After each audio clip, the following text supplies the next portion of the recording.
sehat. Wah, hari ini adalah hari yang spesial banget nih buat si Tujuh ya, karena kita kedatangan 2 tamu spesial yang ada di samping Wulan. Masya Allah ya, si cantik-cantik ada di samping Wulan ini. Boleh, apakah yang kita bahas hari ini?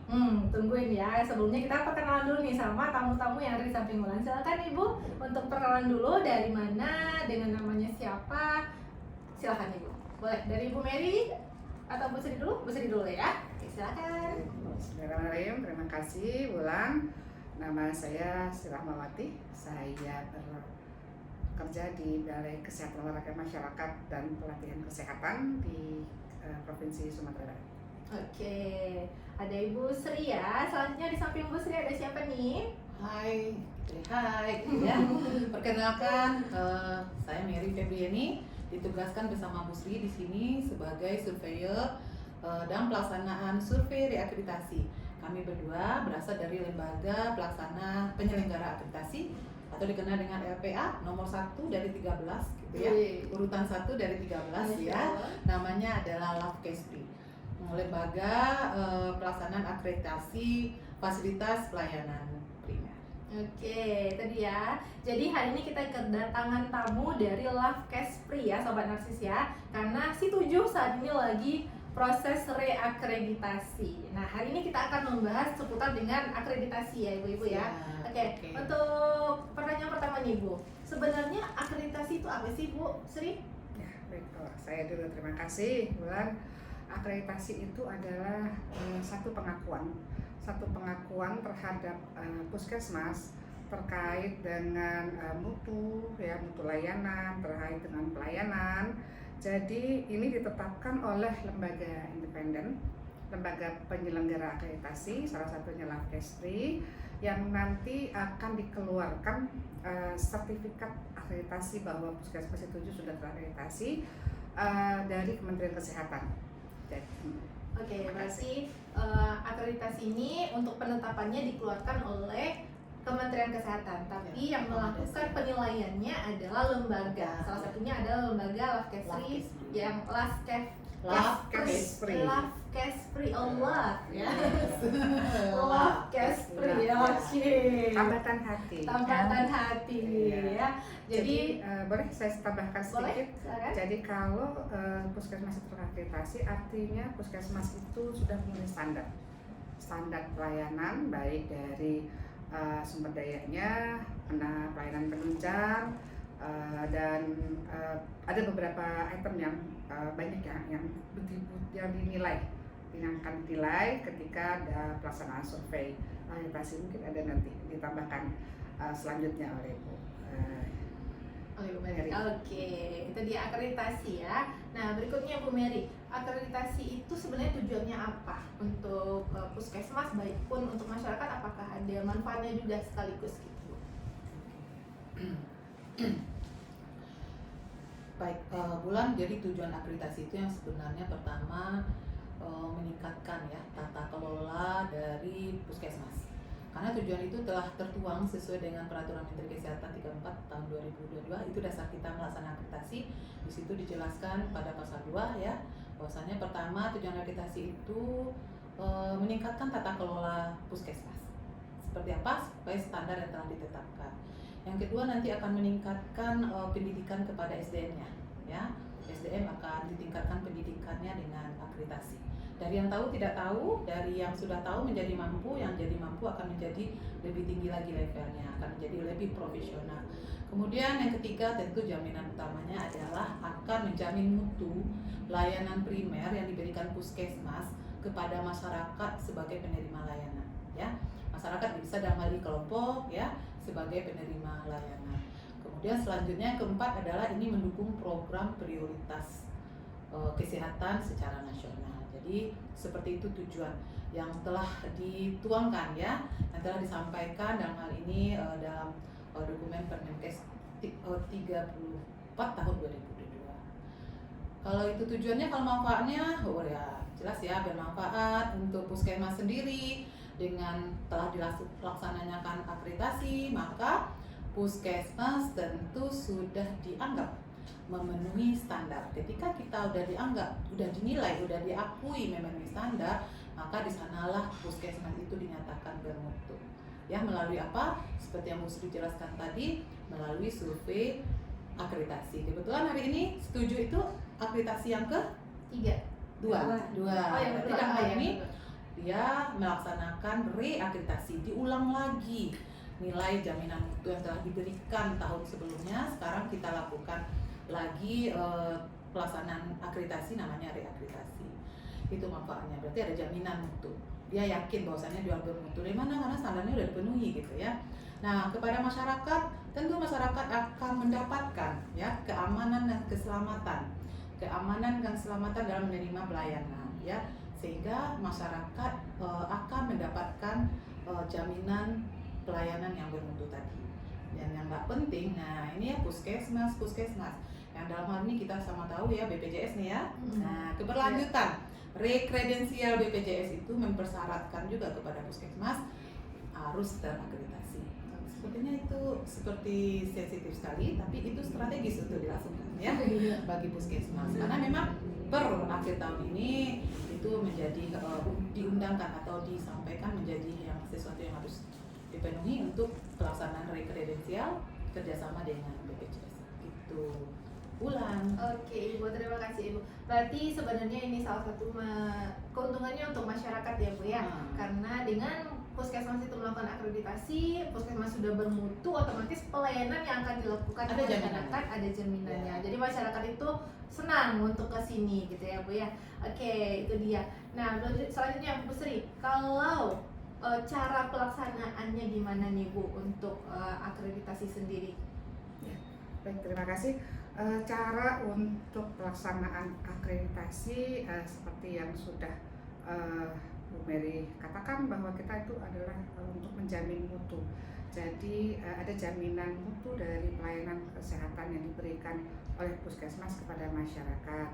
Tentu saja untuk step-stepnya adalah diperiksa dulu regulasi-regulasi yang tentunya sesuai dengan undang-undang yang berlaku, sesuai dengan standarnya. Kemudian diperiksa lagi dokumennya apa saja yang diperlukan untuk memenuhi standar tersebut. Setelah dokumen terpenuhi baik semuanya gitu ya, kemudian kita observasi tinjauan fasilitas namanya.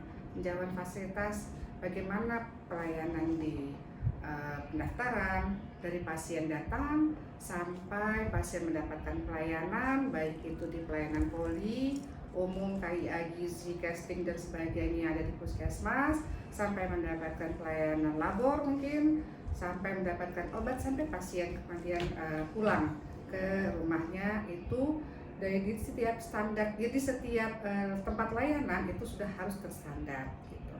Setelah itu diadakan juga kita wawancara. Nah, wawancara itu bisa dengan lintas sektor. Bagaimana penilaian lintas sektor terhadap puskesmas? Apakah hubungannya mesra? Apakah hubungannya tidak baik? Nah, itu akan terungkap ketika wawancara dengan lintas sektor. Demikian juga wawancara dengan teman-teman yang ada di puskesmas, ya. Kemudian apakah yang tertulis, yang tertuang dalam dokumen itu sesuai dengan apa yang dikerjakan. Kemudian setelah itu kita juga mengadakan, harus tahu dengan simulasi. Biasanya yang disimulasikan adalah bantuan hidup dasar. Kalau bantuan hidup dasar untuk petugas medis atau dokter atau perawat itu mungkin sudah biasa. Nah, maka khusus ya kalau sama ini pakai jangan yang medisnya, jangan yang jadi artinya ada pendidikan, transfer informasi, transfer pendidikan, transfer latihan kepada masyarakat awam tentang bagaimana bantuan hidup dasar, bagaimana membersihkan limbah gitu ya. Mungkin juga seharusnya pakai ada simulasi pemadam kebakaran gitu ya, tapi karena sudah ada bukti bahwa teman-teman sudah melakukan simulasi kebakaran, kita tidak melakukan itu. Gitu, Ulan. Terima kasih. Oke, terima kasih Bu Sri. Jadi prosesnya itu mulai dari dokumen-dokumennya dahulu, terus ada wawancara, terus ada observasi ke lapangannya langsung, bagaimana melihat proses dari awal alur pelayanan puskesmas sampai dengan selesai. Terus ada juga wawancara dengan sekitaran puskesmas berarti ya, lintas sektor yang terkait dengan puskesmas. Oh, Masya Allah. Berarti setelah ini kan apakah ada proses lanjutan nih Bu? Kan kalau akreditasi itu berarti ada nilai yang ada akan disetujui oleh Kemenkes tadi seperti itu kan. Nah setelah dilakukan 3 hari ya biasanya untuk survei akreditasi, apalagi nih proses selanjutnya untuk bisa sampai nilai ini keluar Bu Mary? Mary lagi. Baik. Di sini Mbak Ulan, Bu Ulan ya. Kita tambahkan sedikit pelaksanaan ini. Ya, Apa yang disampaikan Bu Sri kan banyak tuh yang mau dilihat sehingga memang harus diprioritaskan ya Bu Sri ya. Karena memang ketika kita datang ke sini kita adalah memotret ya, memotret sesuatu yang telah dilaksanakan. Dilaksanakan kapan? Minimal 1 tahun untuk reakreditasi tahun 2023. Nah 1 tahun kan kami nggak ada di sini nih Bu Ulan, maka kami akan melihat 1 tahun itu previewnya ada di dokumen. Nah maka sebelum pelaksanaan dokumen bukti-bukti pelaksanaan, kenapa pelaksanaan itu dilakukan? Berarti ada dasarnya. Apa dasarnya? Adalah regulasi ketetapan yang telah dibuat oleh Kepala Puskesmas, kebijakan yang telah dibuat oleh Kepala Puskesmas. Makanya ada SK, SOP gitu ya, ada K. Nah itulah menjadi dasar bagi teman-teman untuk melakukan pekerjaannya ya. Yang kami potret itu kan selama 1 tahun. Hari ini kita cuma datang 3 hari ya Bu Sri. Gimana mau melihatnya? Makanya potret 1 tahun itu kita akan lihat secara 3 hari saja dengan mentelusur dokumen regulasi, bukti pelaksanaan. Makanya foto itu menjadi penting, video menjadi penting supaya kita bisa melihat proses itu. Kemudian seperti Bu Sri bilang tadi, wawancara dilakukan untuk konfirmasi. Kemudian observasi dilakukan, setidaknya kita akan melihat ya proses itu jalan atau enggak gitu ya. Maka nanti ada beberapa hal yang kita simulasikan. Nah itu pilihan dari Bu Superior ya, memilih karena memang waktunya cuma 3 hari gitu ya. Terus selanjutnya apa? Nah hari ini kan udah selesai nih kita nih, udah selesai. Tentu kami sebagai surveyor melaporkan ya kepada lembaga. Setelah itu lembaga melakukan verifikasi hasil pelaporan kami. Jadi kita lapor nih faktanya seperti ini, sudah ada ini, belum ada ini, sehingga nanti sudah ada dan ada itu keluar dalam bentuk angka ya, 0, 5 atau 10, nggak ada 7. Nah 0, 5 atau 10. Nah ketika angka itu sudah kami tuangkan dalam laporan, dia terakumulasi, nanti naik ke tim verifikator lembaga. Nah nanti tim verifikator akan melihat kita ketika ada fakta dan analisis, kita berikan nilai cocok nggak. Nah nanti akan ada sedikit mungkin dia tetap bisa tambah sama verifikator, bisa dikurangin. Jadi bagaimana surveyor itu bertanggung jawab memberikan fakta dan analisanya seobjektif mungkin sehingga bisa dibaca oleh para verifikator, dan penilaian kita kalau bisa klik gitu, jangan tambah, jangan kalau tambah nggak apa-apa, jangan sampai kurang gitu ya. Selesai itu tim verifikator disetujui oleh ketua LPA, Lavkespri ya di pusat, dan ketua LPA melanjutkan kepada Kementerian Kesehatan. Maka di Kementerian Kesehatan ada proses lagi namanya validasi. Validasi itu dilakukan Kementerian Kesehatan sehingga nanti Kementerian Kesehatan lah, dalam hal ini Dirjen Yankes ya, menetapkan kategori akreditasinya.